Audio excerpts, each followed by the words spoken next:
Good morning. Welcome back for Tuesday training. It is good to have you guys here with me. We are here every Tuesday, 9 a.m., bringing guests and hopefully bringing you actionable content that you can put in your business and make some money with today, help some more people get it rolling. And we've definitely got a great guest on today from Insurance Growth Workshops. We'll be bringing him on here shortly. But as always, I've got a tad bit of news that I want to share with you guys. So let me jump into some of that real quick. As you can see, first up, CMS announces that they're going to raise Medicare Advantage pay rates by 3.3% next year. This makes the, I believe, 12th year in a row that Medicare Advantage plans have gotten a pay increase. What that means is that CMS, the federal government, is increasing the amount of the subsidy that they give these MA plans. For some of you guys that aren't in the Medicare Advantage world, you may not know that, like, wow, these Medicare Advantage plans are free. How the hell can they afford free? Well, the government subsidizes them every month for every member that they enroll. And that subsidy, based on this article from Fierce Healthcare, is going up 3.3% next year. And that's 12 years in a row that Medicare Advantage, again, has got a pay increase.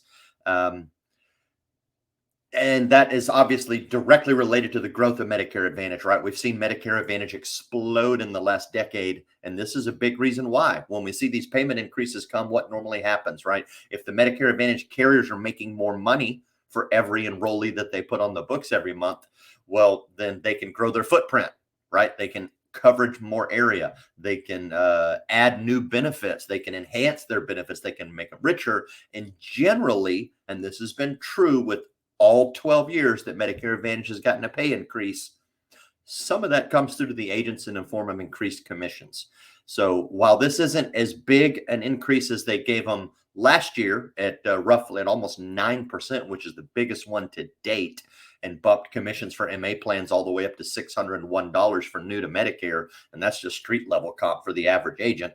I'm not sure what 3.3% will do, but chances are agents are probably going to get paid a little more again next year on Medicare Advantage plans. We're getting another raise, it looks like, because that has been consistent every 12 years. People don't like it when I say that sometimes. They're like, well, you can't just assume that we're all going to get a pay increase. I'm like, well, if you look at history, for 12 straight years, Medicare Advantage plans get a pay increase. Agents get a raise as well. So that is likely coming for us. There was a lot of back and forth, and I'm not going to scroll through this whole article because the headline is really what's important about it, and it is factual.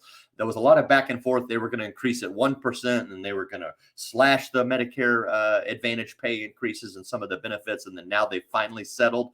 This is the final rule, as it actually says in the article. Now, we'll show you that right here. The Biden administration finalized a proposal to raise Medicare Advantage payments by 3.32% in 2024, slightly above the original 1% raise that it proposed. So again, payments are going up for MA plans. We're going to see bigger footprint. We're going to see more growth. We're definitely going to see, probably this year where Medicare population crosses that 50% threshold, where 50% of the people are enrolled in MA plans. I think we're right on that number, or very close. So look out for that, because come around July, August, you're going to start seeing your different footprint announcements from all the carriers that are expanding in the new areas. And we'll probably somewhere in that same time, we'll see the new commission amounts for Medicare Advantage plans as well. On the flip side, where one set of insurance group is getting a raise, here's something a little different. Bright Healthcare is on life support, even of course his executives score big bonuses. We all know that a lot of the big insurance execs make great money.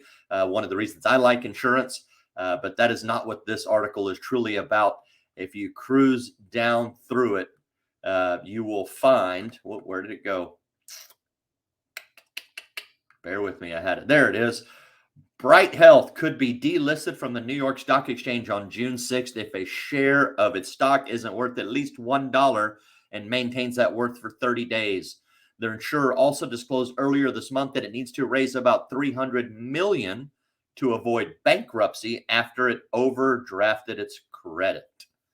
So in another little LinkedIn post, somebody stated that Bright ended 2022 with a $55 million in total capital, and acknowledged without any additional capital, they likely will not be able to pay liabilities including risk adjustment payables to the government. So as some of y'all in the health space know, Bright Health pulled out of a lot of states in the ACA market. They've basically, I think they pulled all the way back, if I remember correctly, they pulled all the way back to basically California and Florida. I want to say, if I remember, they were taking on a pretty big chunk here in Texas, but now they're not in Texas anymore. And apparently they are continuing to falter and cruise downwards. So if they don't get bailed out or they don't raise some capital pretty quick, we may not see Bright Healthcare anymore. So I thought that was a little interesting as well. We got one side of the business that's getting increases in pay. We got another side of the business that's struggling to even make some money. So a lot of crazy stuff going on in the health world. I think 2024 is definitely going to be a very interesting year in health insurance that I think will continue to reinforce my belief that probably somewhere around 2030, 2032, depending maybe on which administration's in office, we're going to see a merger of Medicare and ACA in some form. So look out for that. But onward and upward, let's get this show moving, man. I want to get this guy on. I had the pleasure of meeting him for the first time in Austin. He actually came to Austin for a workshop, insurance growth workshops. We hosted something called the Digital Frontier Workshop, and it had Victor was certainly the host of the show. I was speaking there, basically emceeing it. Joe Campert was there talking about social media. Sandra Gephardt was there. Brad Hannon was there. Sam Campert was there. And there was a couple of other, Mike Moore was there. It was an outstanding event. And that was the first time I got to meet Victor. Found out that he has a phenomenal story, all around great guy, very knowledgeable in the insurance business. He's an ex-pro baseball player, which is a cool factoid and always a good point of conversation with him. But he's loosely known as the elevator of elevators. I'll let you just stew on that for a minute, but we are going to get him on the show and start talking about internet leads. I forgot about the elevator. Elevators. That is Victor Gonzalez. That is me. Thanks for having me. Absolutely, dude. It's a pleasure to have you on. How you doing this morning? Good, man. How are you? How's everyone doing in the chat? Everybody in the chat is doing well. We've got Aaron Lovett in there. We've got some anonymous Facebook users, and we have your favorite boy, Joe Campert, hanging out in there as always. I'm sure we'll have some more in because, and I'm hoping this topic goes to the directions that I want it to, because I, for one, have major beef with internet leads. So I hope we get the chance to talk about this quite a bit. I want to see what your take is and how you can teach us how to tackle them better and make some cash with them. Yeah, absolutely. And I don't think we're that far off on our beliefs of internet leads, but there's a way to be profitable with them for sure.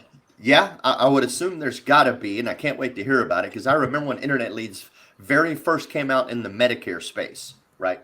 Because obviously the Medicare folks, they're a little behind, they're catching up quickly with technology. Internet leads started, I want to say, right around 2006, 7, maybe started to get pretty hot around 2007 or 8. And I remember companies like All Web Leads, Precise Leads were popping up. There's a few others that Hometown Quotes was another one that was out there for a while. And seniors were slowly starting to get on there and enter their information. And they were pretty damn good back then because not too many people were using them. And as long as you could grab that lead and call that person immediately, you generally could make a one-call close or get pretty close to moving someone into your book of business. Whereas nowadays, I struggle with internet leads. I can't get people to pick up the phone at all. And we call them a lot and we call them fast. So what do you got to tell us? What's changed? What should we be doing different? Or what should we look out on? Yeah. So, I mean, when it comes to internet leads, I think the biggest issue is that agents believe that you get an internet lead and they're going to close, right? And they don't realize that there is an entire process. And so a lot of agents who actually have success with it, they talk a lot about like, you need to have process. And then you have other agents who are like, internet leads, they fucking suck, right? And they just want nothing to do with it. And it's because they either don't make enough phone calls, they don't have the right scripting, they're not understanding that the consumer of an internet lead is completely different than a referral or something that you're self-generating. And so I'm kind of going to give you guys a broad overview of like the things you need to look for on internet leads. And just to give you guys a little bit of a background of myself, I've been in insurance for about 10 years now. I started my career with State Farm, working pure age leads and cold calling businesses. And at the time, I didn't realize that it was just kind of to get me to build up and learn how to get past a gatekeeper and and have these really difficult conversations. So when we went into internet leads, it was the easy transition, right? People were interested, so it was easier than getting through a gatekeeper to talk to a business owner and all that. So I ended up working for State Farm doing that. I worked for Allstate, for one of the largest Allstate agencies, if not, it is the largest Allstate agency in the country, $83 million agency. And we worked nothing but internet leads. And those were live leads, right? Pay for it, whether it's a shared lead, exclusive lead, comes right in. We get the notification, we call them, we sell them, right? And that's been my entire career up and even through owning my own agency, like it was internet leads. And so the things that I've learned from some of the most successful agents and some of my mentors who have kind of gone on this journey with me is the first step is you have to understand your product. Okay. So number one, understand your product. Whether you're a captive or you're independent, you need to know the exact product that you're selling and who that demographic is, that ideal demographic that fits that. And so you're going to hear me talk a lot about I'm going to reference Allstate a lot because that's kind of where I work the most leads. I could talk on the independent side too, but it's the same exact demographic with Allstate and Safeco here in Florida. But one thing I knew about Allstate was that the demographic was 55 and older. Like this is what Allstate was competitive with. This is the business Allstate wanted, right?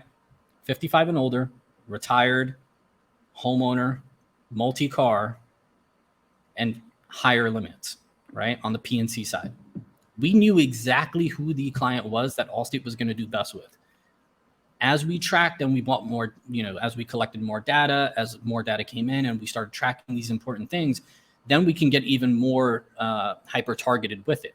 So we started looking at zip codes where we were selling and we were more competitive, right? So I knew for Allstate, on top of those, all those things, 55 and older, retired, homeowner, married, right? 100, 300. I also knew Sarasota, Fort Myers, Naples, Tampa. Like these were the areas where Allstate was competitive. So I tell you guys this to know, one, you have to start with knowing what your product is and who fits in that product, because the marketing for it is going to be significantly easier, right? Too many times, especially on the independent side, I've owned an independent agency. I've worked on the captive side. I understand both sides of the coin. Too many times as independent agents, we think because we have so many carriers that we could just take anyone and everyone and it's okay. We have a product for everyone. And it's not a good way to build a business because you're not actually building anything meaningful. You're not going after a specific product. You're not building a specific type of business. You should niche down into either I want high value clients with high coverages. I want, subprime clients. I want, whatever the case may be. I want a book of homeowners. Like just choose something that fits within what you want to build. Find a carrier that fits within that product and then build around that product. It makes it so much easier on the marketing side. And so that's number one, to get started with internet leads. That's the first thing you should be doing. Once you have that down pat, the second thing you need to do is you need to go out, compile a list of 5 to 10 vendors that do internet leads, right? And collect their phone numbers and schedule interviews with them. Okay. And this is the thing that other people don't do, right? They go out, they talk to each other. There's two main ones on the PNC side, EverQuote and Quote Wizard. If you're in PNC and you've bought internet leads, there's a 98% chance you've bought from one of those two, right? We don't interview each other. We don't interview and give other vendors a chance. And what happens is when you have these two vendors that everyone is using, there's going to be a lot of saturation in the market, right? So Tony, we were talking about this a little bit, how there's so many agents, right, in insurance in the industry, and there's not enough volume of leads to go around to fulfill it. So what these vendors do is they start purchasing leads from each other. They start reselling these aged leads to you as new leads. And there's so many other different things that they do, but go out, compile a list of 5 to 10 vendors and start interviewing them. And when you interview them, there's going to be a couple of key pieces that you guys can use to give yourselves a lower cost lead and a better chance of getting a better client. And so, number one, since you know who your ideal client is now, when you go into these vendors, you can negotiate and you can add filters. So the first thing you're going to do is add filters. You know what your client is, 55 and older, retired, homeowner, in specific locations. Go to these vendors and say, these are my qualifications. Can you put these filters on? If they say yes, to at least 75% of whatever your filters or your qualifications for your demographic is, then continue the conversation with them. And if they say they can't, which some of them will only be lenient if you're spending enough money with them, right? If you're going to Quote Wizard and you're not spending at least $2,000 a month, they're not going to put any filters on it for you because they don't care about you. That's just the reality. You're not spending enough money with them to make it worth it for them to give you the best leads. That's why these bigger agencies that spend $2, $3, $4, $5, $10, $50,000 a month in leads, they're getting all the filters they want, and then they're purchasing everything else around it, right? Like I worked for an agency where we bought every single filtered lead that fit within our demographic, and we raised the price of everything else for everyone else. It was a power move. We did it to kind of eliminate some of the lower players who didn't have enough money to kind of compete with us. But at the end of the day, business is business, and we have to do what's best for our business, right? So we've got that. We're filtering. The next thing is, now that we've already kind of eliminated some of the vendors that are not going to play with us and not give us the filters we need, when we interview with these vendors that are going to continue the conversation and give us what we need, now we're going to negotiate price down. So there's lots of different ways you can do it. One, they're going to give you a price on what it costs for a shared lead and exclusively a live transfer.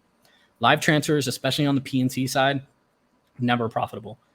It's the easiest way for an agent to go out. They'll make every excuse in the book, and they'll even lie and tell you they are profitable. They're almost never profitable. When your cost per, when your average commission on the P&C side's $80 to $120, and you're spending $25, $30 a lead on a live transfer, the chances of you making enough sales to be profitable immediately on the first sale is almost zero, right? Because a lot of times you get them transferred over, they'll hang up on you. No one's filtering, right? Like no one's filtering these leads right now. It's a very, very small handful of agents who actually use the filters. So you're getting these leads that don't even fit your qualifications, but they're live transferred to you, and now you're getting charged for it. So profitability has to be at the forefront of everything that we do, right? So you're going to negotiate the price. If they tell you and just to take a step back, I always recommend buying shared leads. And I'm going to teach you guys how to take a shared lead and make it an exclusive lead to you so that you can save money on that cost and remove the competition. But when they give you a price for a shared lead with all the filters that you have, obviously you're paying more when you add filters on. Let's say it's $15 a lead, or they tell you $15.75. Just ask them to round it down to 15 flat. They'll do it, right? These guys are generating leads for maybe $5, $4, and then they sell it to 3, 4, 5 agents for $15 a piece, $12 a piece. They're making money hand over fist. So there is a lot of room to negotiate, and no one ever negotiates on the price per lead. The second thing, and this is going to be the most important, a lot of these vendors make it extremely difficult for you to return a lead. Super, super difficult. And I don't remember if it was EverQuote or Quote Wizard, but one of them now has it done by AI. So you return a lead, they're going to go put their AI through it, and then they're going to deny it, even though you put it's an out of service number and you call and it's a fax machine, ringing on the other side, and they hear the fax machine ringing on the AI side. So they say, no, the lead works, the number works. Now you have to go back in. You have to wait 24 hours for the AI to work. The next day you have to go back in. You have to double check to make sure what the result is. Now the result came out opposite of what you put. They're not giving you your money back. So you have to go back in, start the whole process again, wait on the phone for an hour and a half to get a representative from one of these vendors, and then argue with them on why you should get it back. Mm-hmm. And then they give you a 1-for-1 trade. So it's not even like you're getting money back, right? Right. So the easiest way is to just say, listen, in return because usually they'll give you up to 20% of returns, right? And they cap you at 20%. So for 20% of your volume? Yes. So if you bought 100 leads, they kind of keep you, we might get 20 of these back? Yeah, they will cap you at 20. So if you have 25 bad leads, they're only going to give you 20 back on a return. So the easiest way, and this is what I've always done, I don't want to go through the hassle of returning leads and fighting over what's a good lead, what's a bad lead. And to be honest, a lot of times agents don't even know what bad leads are. They just think I called once, they didn't pick up, I'm returning it. And that's why these vendors are the way that they are. Plus, on top of that, all the agents that are working it. So the easiest way is to say, all right, in return for not doing any returns with you, I want 20% of the entire price cut off. So if it's, if you get the lead to $10 a piece, say, I want the leads for $8 a piece, and in return, I won't return anything. And then they're going to say, oh, I have to ask my manager. I promise you, if everyone goes in here and negotiates, that's the line they're going to tell you. And then you're going to say, this is the only way I'm going to do business with you guys. I'm not going to return any leads. You guys give me 20% off. They go put you on hold. They probably don't even talk to their manager. They come back. They say, okay, deal. Right? Now you've got 20% off on top of rounding down already. So you've cut off a couple bucks off each lead, and you've saved yourself the hassle of having to go back and return each lead and fight it. You were going to get those leads transferred. You were going to get that amount anyways. Right? So you've just actually purchased an additional 20% of leads in volume without having to hassle. It was what you were going to get regardless. On top of that, not only are you doing that, but if you have a month where you actually only return 15%, you've got yourself a free 5% worth of leads that you wouldn't have got otherwise. You understand? If I would have returned 15%, now I have 20% leads. So extra 5% of leads that I wouldn't have got otherwise. Your life becomes a million times easier. Now, we've got that down pat. The next part is, okay, we're purchasing shared leads. So that means it's being sold probably to 3 to 4 other agents, 5 total, right? So how do we make it an exclusive lead? Well, the easiest thing to do is, one, obviously we all know internet leads, you have to be, it's speed to contact. You have to be the first person because you have 4 other people that are competing with, and the consumer is getting hit with call reluctance. They see their phone going off 15, 20 times.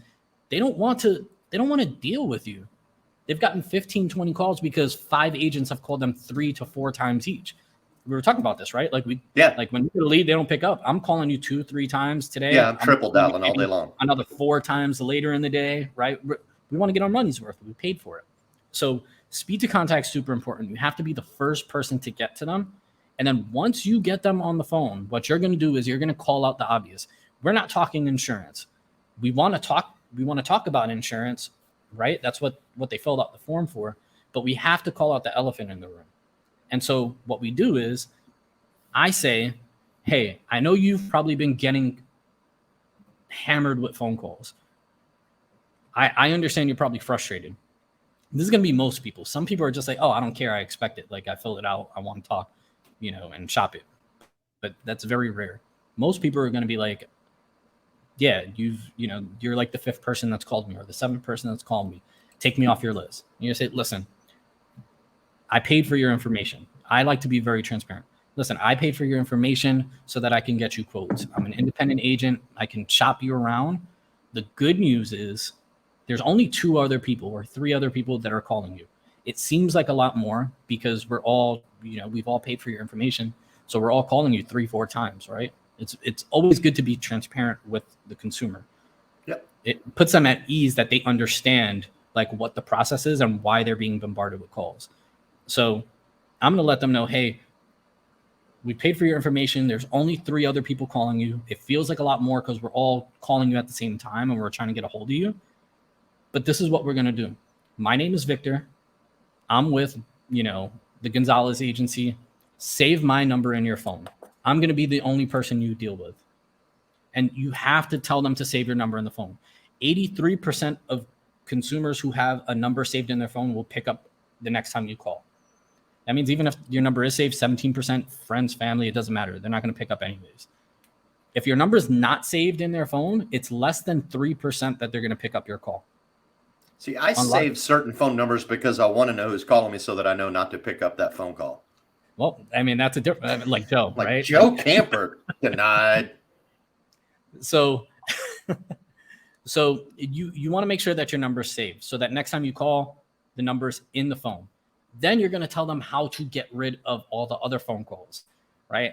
As an insurance agent, what's the one thing you never want to hear?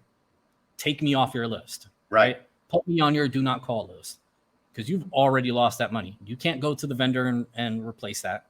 You've lost your money and you can't call them back legally because they've asked to be DNC. They'd asked to be put on the list. That's how you're supposed to do business. So I tell them, hey, you have my number saved, so you know when I call, you can pick up. I'm going to shop you through these carriers. But what you're going to do is pick up the phone the next time these numbers call in. And as soon as they pick up, tell them, take me off your list, put me on the do not call list. Please do not call again. Click. And they cannot call you back again. Okay. So that's how you turn a shared lead. You know, if they tried selling you with all the filters at 13, you've rounded it down, or 12.75, you've rounded it down to 12, then you cut off 20%. So now you're at, you know, whatever, $9, $9.50. Now you've removed it and turned a shared lead into an exclusive lead.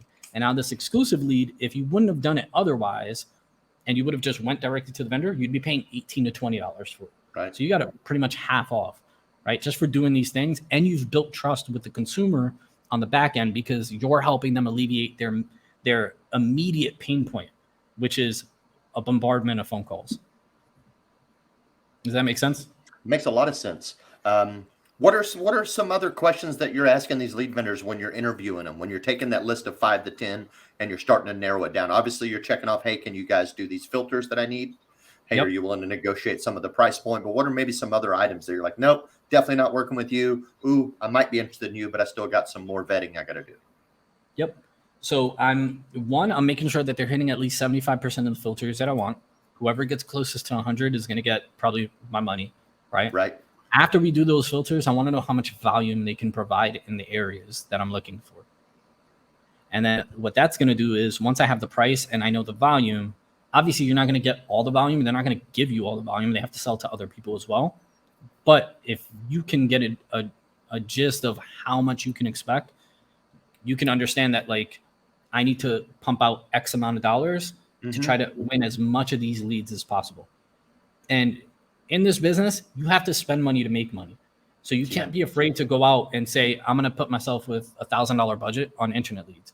Because if you have $5,000 available to play and you can get a lead that fits every single filter that you're looking for, that's your ideal client for your ideal product that you're going after, and you're doing all these things that I'm telling you, you're going to be profitable on the first, like, with most people with internet leads, they think a little bit long-term, which is great. Like, you want to think long-term, but their mentality is, I want to be profitable with this at least by my second renewal, right?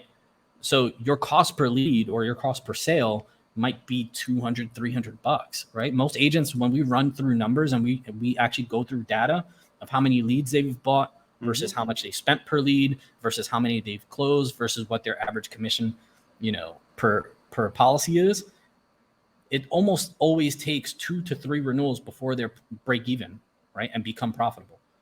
I want you to be profitable the moment you sell that policy. Even if it's by $1, it's a win because you're not losing money, but you're gaining a client and you're going to be immediately profitable at that first renewal or more, right? You could be profitable by $20, $30. It's very difficult to drive that price down if you're not putting enough money into it.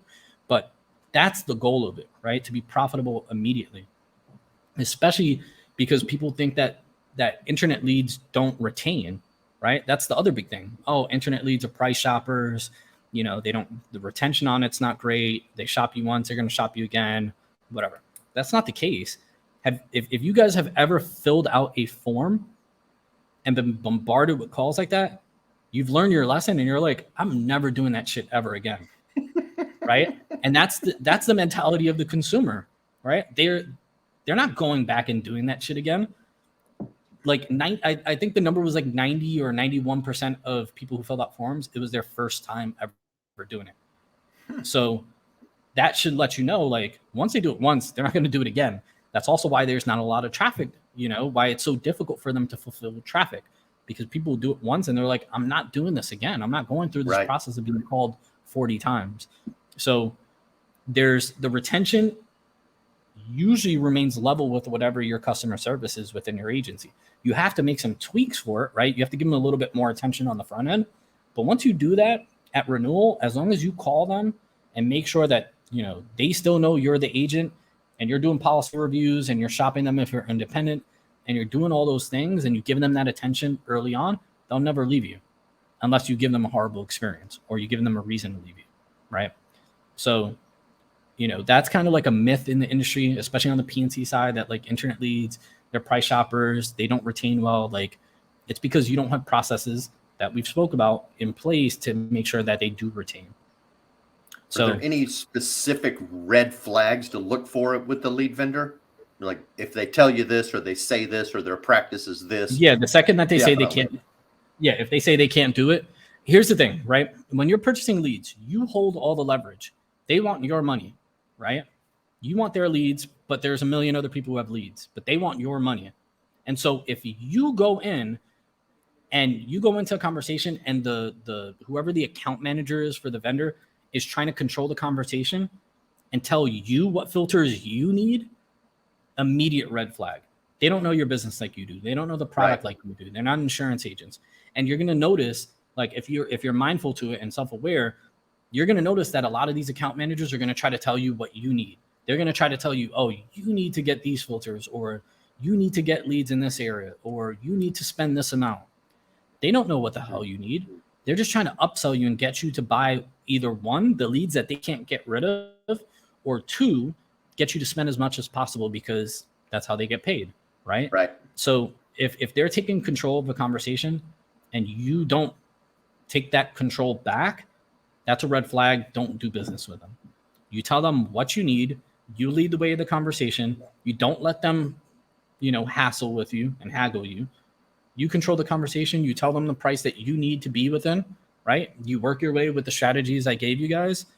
And if they don't want to play with you, then you go on to someone else. I guarantee you there's going to be, if you guys are doing 5 to 10 vendors, someone's going to give you exactly everything that you're looking for. But you have to talk to enough people and have enough good conversations. And the ones that don't, move on to the next one. You don't need EverQuote. You don't need Quote Wizard. Obviously, I recommend you guys just generate your own leads. That's the best way possible, right? But if you can't, and you have to purchase lead by lead from a vendor because you don't want to go out and learn how to generate your own leads, or maybe it's just not worth your time, then interview 10 vendors and go find the one that wants to work with you and help you see success. Well, even if you are generating your own leads, a lot of times you still need instant lead flow while you're working that longer in marketing program that's pulling up for you. So sometimes you just have to go with both. Joe had a great question, which I think we're kind of leading into. He was asking about some of your cadences on the back end, when you're actually working the lead once they come in. Yeah. So I have a specific cadence I use, which is just, it's a number. It's 11357.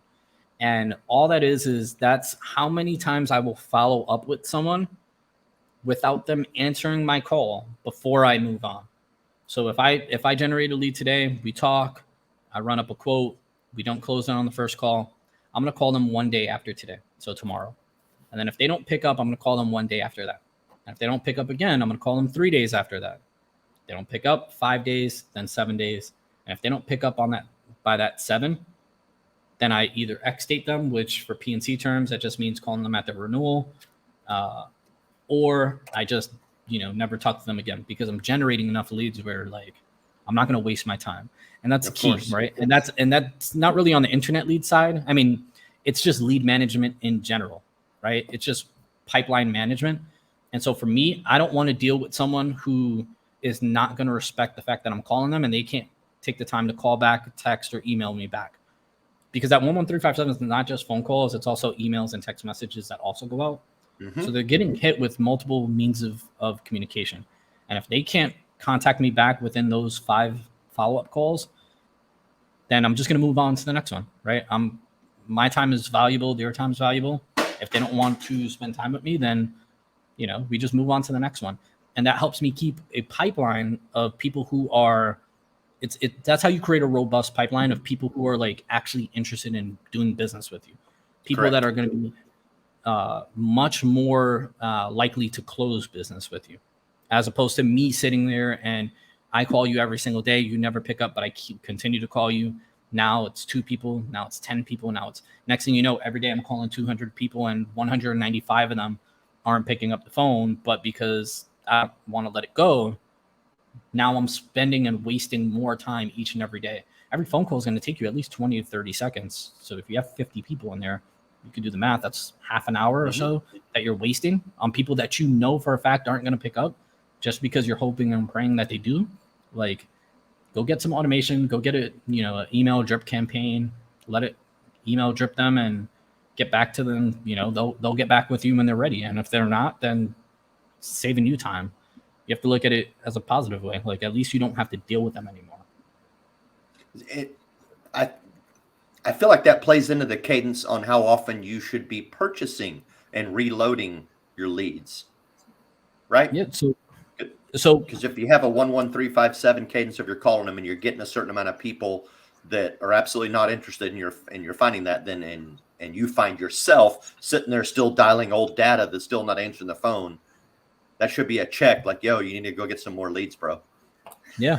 And here's the thing, right? Like, there's going to be peaks and valleys of every kind of vendor there is. There's going to be great months where every lead is super, super hot with these lead vendors. There's going to be some months where it's horrible. The key is to not drop off at any point. So you go in and say, I'm going to spend $2,000. And once you have the price of per lead, right? You've worked it. You've got that price down. You're going to say, okay, I know I need 20 leads a day for me to stay busy regardless, right? And so once you have that number, you just stick to that number. And then every producer you bring on, cool. If it takes me 20, they need 20, right? And then you just start building it. And as your cadence goes on, then you're going to free up more time. And then if you have to spend more money, you spend more money. But when leads are bad, right? Or, because there are going to be months where the vendors, they can't generate enough traffic. So they start selling you aged leads. They start selling you, just crap leads. There's nothing you could do about that. They're going to do it regardless. But during those times, you stick with it because there's going to be a couple of gems. And that's the time where all agents, they drop out.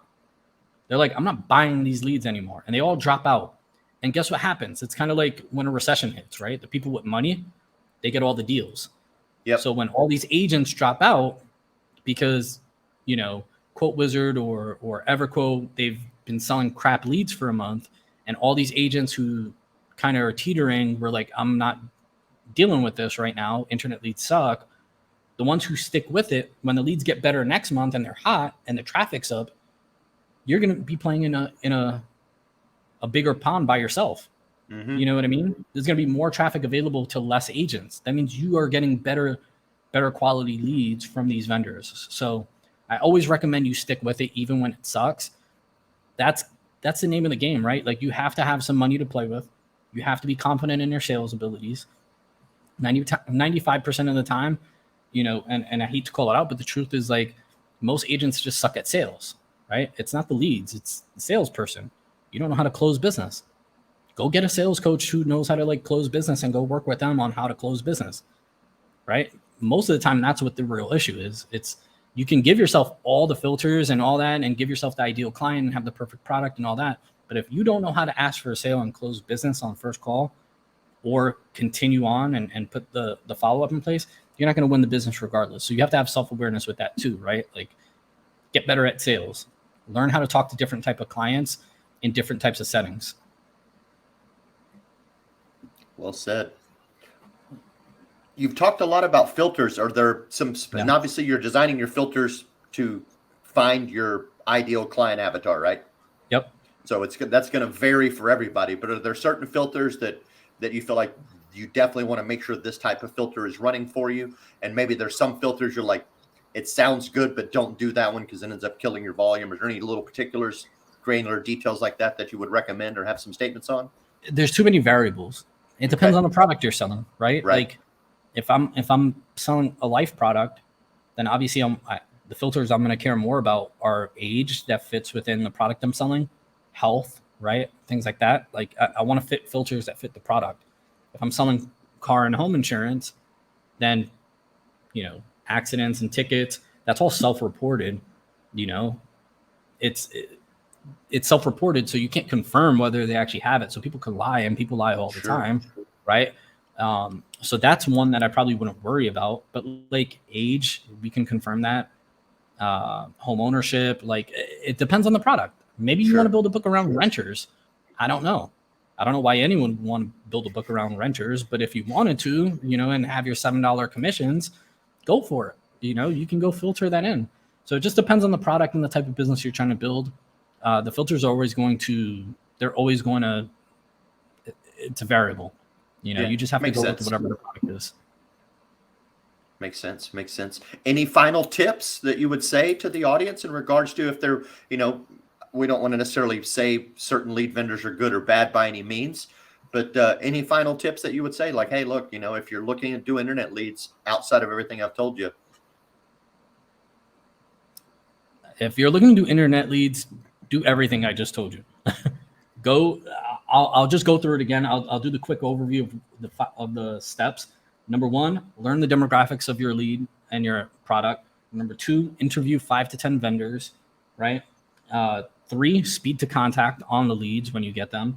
4, track your data so that you can optimize, because if some filters aren't working or locations aren't working, things like that, when you're actually tracking your data, you'll know what's working and what's not working, and you can remove what's not working and add on what is working, right? So make sure you guys are tracking your data and you have a system that can track your data. And then the last one is learn how to close better.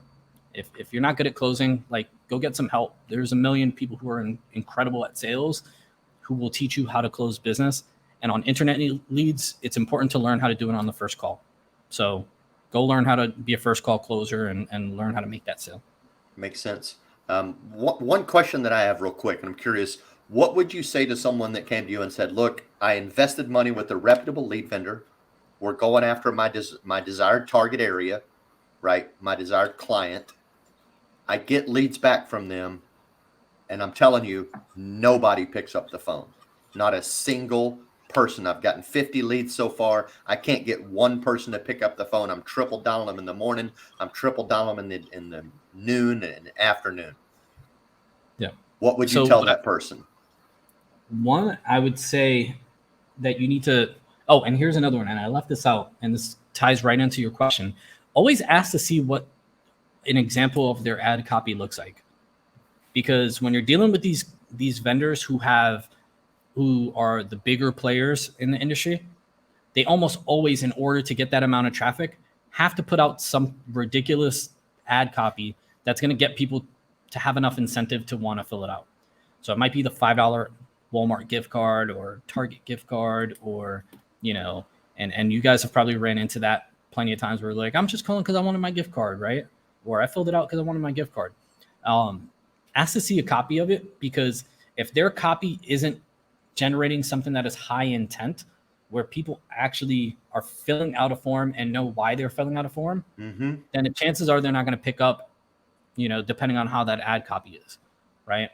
You don't want to have leads that are manipulated to become an internet lead. So that should be part of your interview process, of asking to see an example.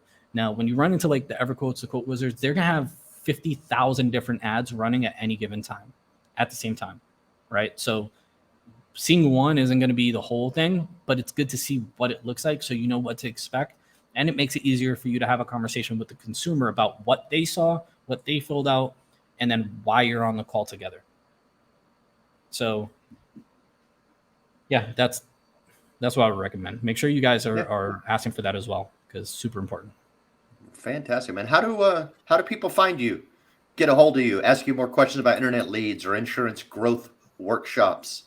Yeah, add me on Facebook if we're not already friends. I'm on here 24/7.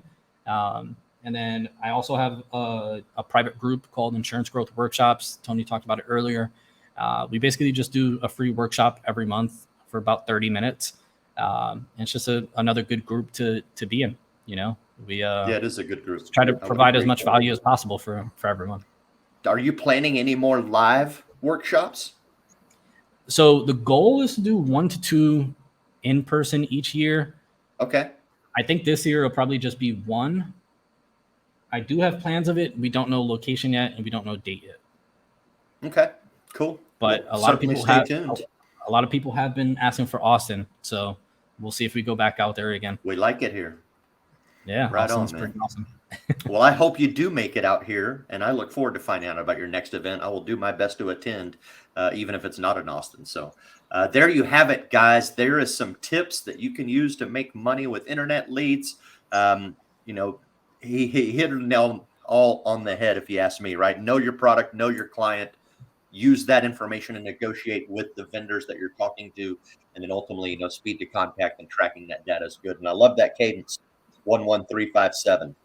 I think that's a piece that a lot of agents don't bother. They just keep dialing data and they never really put a lot of thought process into how often and how I'm spreading that cadence out and at what point do I draw the line. So I think that's a huge piece of info. So thank you so much for coming on, Victor.